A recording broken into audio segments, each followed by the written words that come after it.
Bonjour, bonsoir à tous, c'est Adam la Forêt et aujourd'hui on se retrouve pour un style de vidéo que j'aime beaucoup faire puisque c'est une vidéo horreur et en plus une vidéo horreur qui fait honneur à mon nom de chaîne puisque je vais vous présenter 5 films d'horreur qui se passent et qui ont à voir avec la forêt et qui se passent dans les bois bien sûr, mais pas seulement, et ces films ne se passent pas seulement dans la forêt y est un antagoniste principal, ce n'est pas une question de tueur dans les bois ou des choses comme ça, c'est vraiment la forêt qui en elle-même est menaçante. Pour vous faciliter la tâche, j'ai choisi uniquement des films où il est possible de les trouver en VOD sur internet à la location sur des sites parce que sinon c'est un peu chiant de vous présenter des films que vous pouvez pas trouver, soit parce qu'ils sont vraiment introuvables ou alors parce qu'il n'y a que des DVD. Donc j'ai essayé de faire de présenter des films que vous pouvez trouver légalement et regarder légalement facilement. Premier film, et c'est un énorme classique, mais en fait non, c'est un classique revisité puisque je vais vous présenter le remake du projet Blair Witch, le remake de 2016. Alors si vous connaissez pas l'original, le projet Blair Witch, c'est extrêmement connu, c'est un film culte de 1994, un film qui a un petit peu lancé le genre du found footage, donc vous savez les choses filmées avec une caméra à la main quoi, où la caméra fait partie entièrement du film sur une bande de jeunes qui essaient de voir si la légende de la sorcière de Blair, qui est une légende de leur forêt locale, est réelle. C'est un film qui est extrêmement mythique puisqu'en fait à sa sortie il y a eu toute une communication autour pour semer le doute pour le public si le film était réel ou non. Une communication qui n'était possible à l'époque bien sûr que parce qu'il n'y avait pas internet, donc on n'avait pas accès autant aux informations pour savoir si les acteurs étaient effectivement disparus bien sûr, et si on avait vu internet on se serait rendu compte que non. C'est un film qui a un peu vieilli, puisque maintenant on n'a plus l'aspect mythique de la sortie du film. C'est un film qui reste lent, qui reste mal filmé avec les caméras de 94, comme à la main, avec des personnages assez pas insupportables, mais presque en vrai, et où il ne se passe pas grand chose, donc je recommande de le voir pour l'aspect culte, mais ça a pas mal vieilli pour une audience nouvelle de 2023. C'est pour ça que je vous conseille le remake de 2016. C'est un remake assez mal aimé, moi je l'ai vraiment beaucoup aimé quand je l'ai vu au cinéma. C'est un remake mais qui s'inscrit dans l'histoire du premier film puisque c'est le frère de la sœur qui a disparu dans le premier film qui à son tour va dans cette forêt pour retrouver sa sœur en fait, et filme aussi. Donc déjà le premier bon point c'est que maintenant en 2016 pour filmer, même si on allait tout seul dans une forêt, on aurait de meilleurs moyens, il y a des meilleures caméras, il y a des plans drone par exemple de la forêt, puisqu'ils ont un drone, en tout cas au début. Donc ça fait que c'est simplement beaucoup plus agréable à regarder. Je trouve aussi les personnages plus sympathiques, il y en a plus, avec deux personnages qui ne font pas partie du groupe initial, des choses comme ça. Et pour en venir à la fameuse forêt, elle est très effrayante, et en plus le film se permet de la créativité en fait par rapport au premier film, et ajoute des éléments qui n'étaient pas dans le premier film, et des éléments surnaturels avec la forêt qui me plaisent beaucoup. Sans vous les spoiler, il y a dans ce film des éléments autres que la fameuse sorcière de Blair qui sont assez intrigants à propos de la forêt où le temps, l'espace ne semblent pas passer de la même manière qu'à l'extérieur, d'une manière qui va aller qui va être de plus en plus effrayante, et il y a un mécanisme dedans avec ça que j'aime beaucoup et que je trouve particulièrement effrayant. Blair Witch c'est un classique de forêt et c'est un très bon remake que je vous recommande beaucoup de voir. Le deuxième film que je vous présente, et on change complètement d'esthétique puisque je vais vous parler du film Antichrist de Lars von Trier. Lars von Trier c'est un de mes réalisateurs préférés. Si vous ne le connaissez pas, c'est un réalisateur danois qui a un style très particulier, apparemment expérimental, mais parfois ça s'aventure un petit peu de ce côté-là. Antichrist, ça raconte l'histoire d'un couple joué par Willem Dafoe et Charlotte Gainsbourg, un couple qui vient de perdre son enfant qui est mort dans des circonstances assez dérangeante, vous verrez, c'est tout au début du film. D'ailleurs, le début du film est en noir et blanc, mais après, il n'est pas en noir et blanc, ne vous inquiétez pas. Enfin, je sais pas si ça vous inquiète, mais c'est juste le début. Et donc, ils vont aller dans la forêt, dans un chalet dans les bois, pour faire une sorte de thérapie de couple, une thérapie par la nature, mais comme souvent, quand dans un film on part se ressourcer dans la nature, généralement on en ressort un petit peu plus amoché qu'on y était entré. La forêt que propose Lars von Trier est vraiment une forêt magnifique. Il a un style de réalisation incroyable, il transforme la forêt il transforme la forêt en un univers terrifiant, avec des visions, il fait apparaître des choses dans les bois, dans les arbres, dans les racines, avec des plans vraiment terrifiants techniquement, et il y a un usage des symboles, et un symbole particulièrement des animaux de la forêt, que je trouve sublime. Il y a toute une histoire avec un renard, un corbeau et une biche qui viennent visiter Charlotte Gainsbourg avec la petite promesse un petit peu effrayante: quand les trois mendiants arrivent, quelqu'un doit mourir. Au-delà de l'aspect visuel et de la forêt qui est magnifique, c'est aussi un film assez explicite, que ce soit dans ce qu'il montre d'un point de vue sexuel et d'un point de vue du gore à la fin, et même les deux en même temps à la fin. Je vais pas vous spoiler, mais c'est assez connu comment se finit une scène de fin de Antichrist, qui est assez gore et assez explicite. Donc voilà, si vous aimez, si vous aimez ça, il y a de ça dans ce film. Donc c'est aussi mon conseil, je ne sais pas exactement où il est en location, je vous le mettrai dans la description, mais en tout cas il y a une version coupée et une version non coupée de ce film. La version coupée dure 104 minutes et la version non coupée 108 minutes. Donc franchement à mon avis vous voulez pas manquer les 4 minutes en plus, donc faites bien gaffe que la version que vous regardez fait bien 108 minutes. Antichrist, c'est un film qui vous hante avec de très bons acteurs et une forêt qui va vous rester dans la tête. On continue dans les contrées un petit peu expérimentales et cette fois avec un film français puisqu'il s'agit de The End de Guillaume Niclou, sorti en 2016. Je n'ai même pas dit quand Antichrist était sorti, c'était sorti en 2009. The End, donc c'est un film avec Gérard Depardieu et c'est un film qui ressemble beaucoup à un rêve puisqu'il a été inspiré au réalisateur par un rêve qu'il a fait. En fait, tout simplement le film c'est son rêve, et pour autant c'est un film qui n'est pas du tout ennuyant et qui est très effrayant et qui a une place vraiment particulière dans le cinéma français. Je trouve que c'est rare les films comme ça. Ça raconte l'histoire d'un garde forestier, joué par Gérard Depardieu, qui n'a pas de nom et qui un matin part chasser et faire sa ronde comme tout le temps. Sauf que voilà, cette fois, la forêt qu'il connaît pourtant absolument par cœur a changé. Il semble ne pas reconnaître le chemin, ce n'est pas le chemin habituel, alors pourtant il est au même endroit, son chien s'enfuit et il commence à se perdre dans cette forêt pendant un long périple effrayant où il va croiser quand même quelques personnes, mais des personnes qui auront forcément un comportement un petit peu étrange, comme les gens qu'on croise parfois dans nos rêves. Je ne sais pas si ça vous arrive, mais parfois quand on croise quelqu'un dans un rêve, il ne réagit pas forcément de la façon dont quelqu'un réagirait dans la vraie vie. Des fois il ne répond pas, ou il a des comportements un petit peu étranges, et là c'est exactement la même chose. Gérard Depardieu est très bon dans le film,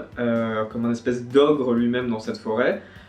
puisque lui-même a l'air un petit peu effrayant. Ça se voit avec l'affiche du film d'ailleurs, qui met en valeur un petit peu le caractère effrayant du personnage principal dans la forêt. C'est une forêt qui a l'air de vouloir jouer avec lui par ce qu'elle fait, donc c'est la forêt en elle-même qui a un côté malsain. La fin du film est vraiment très dérangeante, et c'est un film qui va vous faire évidemment repenser votre prochaine balade en forêt. Un film qui utilise un mécanisme que j'adore particulièrement, comme on a pu le voir dans le Blair Witch dont je vous ai parlé tout à l'heure, c'est-à-dire l'environnement qui change, l'idée qu'un matin vous allez vous réveiller, vous allez sortir de chez vous et il va y avoir une rue en plus ou une rue en moins et vous allez la prendre, et voilà, ou tout simplement vous allez sortir de votre chambre et il y aura une porte en plus dans votre couloir. Je ne sais pas si ça vous fait peur, moi ça me fait peur. La forêt de The End est la forêt de Fontainebleau, c'est intéressant de le noter puisque c'est rare d'avoir une forêt française dans un film d'horreur, donc voilà. La forêt de Fontainebleau, c'est facilement accessible pour les Parisiens. Avec votre Navigo, vous pouvez aller vous-même devenir le personnage de The End. Je vous y encourage, allez-y maintenant. Un petit rajout sur The End, je voulais aussi dire que dans tous ces films, et dans The End particulièrement, il y a une façon de montrer la forêt aussi de jour et pas seulement de nuit. Ce qui fait qu'on voit aussi l'aspect magnifique de la nature et que ça montre la dualité d'un lieu qui est à la fois magnifique, comme la forêt de Fontainebleau qui est magnifique, et en même temps le côté effrayant qu'elle a une fois la nuit tombée ou une fois qu'on est perdu dedans, et ça montre parfaitement la dualité de la nature, et la forêt en général et la nature dans les films d'horreur montrent souvent cette dualité. Quatrième film, et c'est un film un petit peu plus, pas controversé, mais c'est un film qui est peut-être un petit peu moins objectivement bien réalisé que les autres films dont je vous ai parlé, puisque c'est un film un petit peu plus indépendant. Il s'agit de Todd Road, et c'est d'ailleurs le seul film dont j'ai le DVD, puisqu'il est ici, je vais vous montrer parce que l'affiche est jolie. Voilà, Todd Road, c'est un film sorti en 2012 par Jason Banker, que j'avais vu il y a pas mal de temps, et je ne l'ai pas revu depuis que j'ai le DVD. Et à l'époque, en plus où j'ai acheté le DVD, il n'était pas disponible à la location en ligne ce film. Maintenant il l'est, donc je suis vraiment content de pouvoir vous partager cette recommandation. Todd Road, ça parle d'une bande de jeunes qui sont accros à l'ecstasy, au LSD, à ce genre de choses, qui font un peu des trips, ce genre de choses. C'est ça, c'est la première partie du film. Et ensuite vient la deuxième partie qui donne le nom du film, Todd Road. Donc Todd Road, c'est vraiment un endroit en Amérique où il y a une légende. Et la légende veut que dans la forêt de cette route, il y a les 7 portes, 7, qui mènent à l'enfer. Et c'est une vraie légende, vous pouvez regarder sur YouTube, il y a des vidéos de gens qui parlent de passer la première porte à Todd Road, des choses comme ça. Donc c'est basé sur une vraie légende, et je trouve que ça ajoute quelque chose au film de particulier. Donc comme je vous ai dit, ce sont des jeunes addicts à la drogue qui un jour se donnent le défi, enfin la fille et son petit ami, je crois que c'est son petit ami, ça fait vraiment longtemps que j'ai vu, la fille qui s'appelle Sarah, vont passer ces fameuses 7 portes, sauf qu'après, le personnage principal, Sarah, va donc disparaître. La première partie du film peut être un petit peu longue à regarder, puisqu'on voit seulement les ados s'amuser, faire des trucs un peu cons, tout ça. Mais je vous conseille vraiment de tenir cette première partie pour arriver ensuite à ce qu'il se passe une fois qu'ils ont passé ces fameuses portes, puisque là on entre dans un univers que j'ai trouvé hypnotisant et qui m'a profondément marqué quand je l'ai vu. D'autant plus que Todd Road est un film qui a une histoire malheureusement très triste, puisque l'actrice principale, l'actrice de Sarah, qui s'appelle aussi Sarah Jones, est morte peu après que le film ait été lancé dans les festivals et est morte justement d'une overdose. Je dis pas ça pour faire un fait un peu sensationnel sur le film, mais ça rend le film d'autant plus dérangeant, surtout que c'est effectivement elle qui disparaît dans le film et le fait que ce soit le dernier film qu'elle ait fait, ça ajoute quelque chose de très effrayant. Il y a un article que je peux vous mettre en barre de description en anglais qui raconte un petit peu la vie de cette femme, de cette actrice qui était assez connue sur internet puisqu'elle avait un Tumblr et elle écrivait de la poésie sur ce Tumblr. C'est très intéressant et ça rend le film d'autant plus hypnotisant et dérangeant. Et même sans savoir ça, quand j'avais vu le film la première fois, j'avais trouvé qu'il y avait vraiment quelque chose d'étonnant dans ce film, malgré le fait qu'il ait des défauts et qu'il ne soit pas parfaitement réalisé. C'est bien sûr très personnel, mais je vous encourage à tenter l'expérience et à me dire en commentaire si c'est le cas et ce que vous en avez pensé de ce film. Cinquième film, et je triche puisqu'il va s'agir de courts-métrages en fait, de 2 courts-métrages pour être exact. Je triche parce qu'en fait je n'ai pas trouvé simplement un autre film à vous présenter qui parle de forêt. Soit parce que le film n'était pas trouvable en location et donc c'était compliqué de vous le recommander puisque vous ne pouviez pas, vous pourriez pas le voir de façon simple, il faudrait forcément acheter le DVD, ce serait chiant. Ou alors 2, j'ai pas trop aimé le film, voilà tout simplement, mais parce que je suis un bon prince, je vous mets ici maintenant la liste des films que j'ai vus qui se passent dans la forêt, et vous pouvez aller les voir vous-même comme ça et voir peut-être qu'il y en a qui vous plairont plus que moi ils m'ont plu, et je vous mets aussi d'autres films que j'ai pas vus mais qui étaient dans ma liste mais qui étaient juste pas faciles à trouver. Voilà, vous pouvez mettre en pause et aller voir les films. Ce n'est pas une raison pour quitter la vidéo puisque je vais vous présenter 2 courts-métrages. Les courts-métrages c'est malheureusement trop peu regardé en horreur et en général c'est considéré comme quelque chose simplement que fait un réalisateur avant qu'il fasse un long film et ça n'a pas vraiment de valeur en soi. Moi j'aime beaucoup les courts-métrages, particulièrement les courts-métrages d'horreur. Je trouve que souvent ça fait bien plus peur qu'un long métrage parce qu'on peut développer une idée qui ne serait pas du tout possible en long métrage, qui ne ferait plus peur sur la durée. Par exemple le film Lights Out, Dans le noir, réalisé par James Wan ou produit par James Wan, je ne sais plus, ce qui est un film qui de base est adapté d'un court-métrage sur YouTube qui était assez connu. Et bien le court-métrage fait beaucoup plus peur que le film long parce que le vrai film, le film non court tout simplement en développant son élément fantastique effrayant et ben lui en fait perdre complètement le côté effrayant. Le premier court-métrage s'appelle Misguided, il est sorti en 2018, il a été réalisé, je prends mes notes, par Ben Botwick. C'est ça, sur la chaîne YouTube Most Mortem. Si vous voulez aller voir cette chaîne YouTube, c'est une chaîne YouTube qui n'a pas beaucoup de vidéos, mais qui fait quand même des courts-métrages avec pas mal d'envie derrière et de créativité,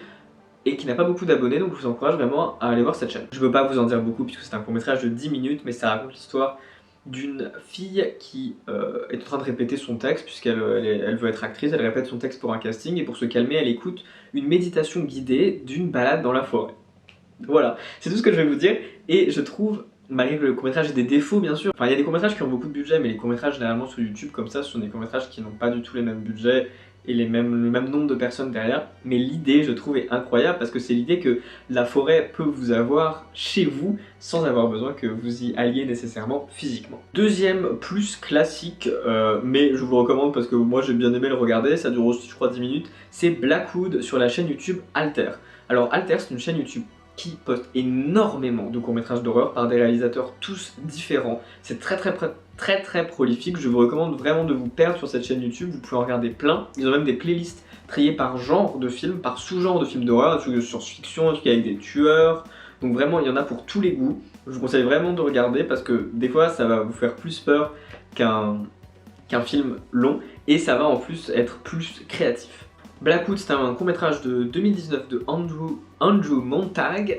qui raconte l'histoire d'une fille qui est en train de tourner, de faire la prise de son pour un tournage dans la forêt et elle va un petit peu se promener dans la forêt en prenant le son et d'un coup elle entend un petit son bizarre, on sait pas très bien ce qui lui arrive et elle se réveille chez elle et le seul moyen de savoir ce qui lui est arrivé c'est de réécouter l'enregistrement de sa prise de son. Ce court-métrage, ce n'est pas le court-métrage du siècle, mais c'est vraiment une idée cool et un moment assez effrayant quand même et angoissant. Donc vraiment, je vous recommande d'aller les voir et d'aller regarder les 2 chaînes YouTube, donc Most Mortem et Alter, pour regarder des courts-métrages d'horreur parce que c'est facilement regardable, ça prend pas longtemps et ça peut vous faire un petit coup de boost comme ça. En plus, les deux courts-métrages montrent aussi des aspects intéressants de la forêt, puisque dans Misguided, il y a encore l'idée de la dualité de la nature, avec bien sûr l'idée que souvent les méditations guidées comme ça, c'est des choses dans la forêt. Une balade dans la forêt, une balade dans la nature, quelque chose comme ça. Mais ce sont aussi des endroits de danger et qui sont effrayants, et c'est vrai qu'en soi, une balade seule dans la forêt, c'est pas forcément ce qu'il y a de plus relaxant. Pareil pour Blackwood, les sons de la forêt sont des sons généralement relaxants avec le bruit des oiseaux, tout ça, mais ce sont aussi des sons qui peuvent vite être effrayants avec le craquement des arbres et qui peuvent vite être oppressants. Bref,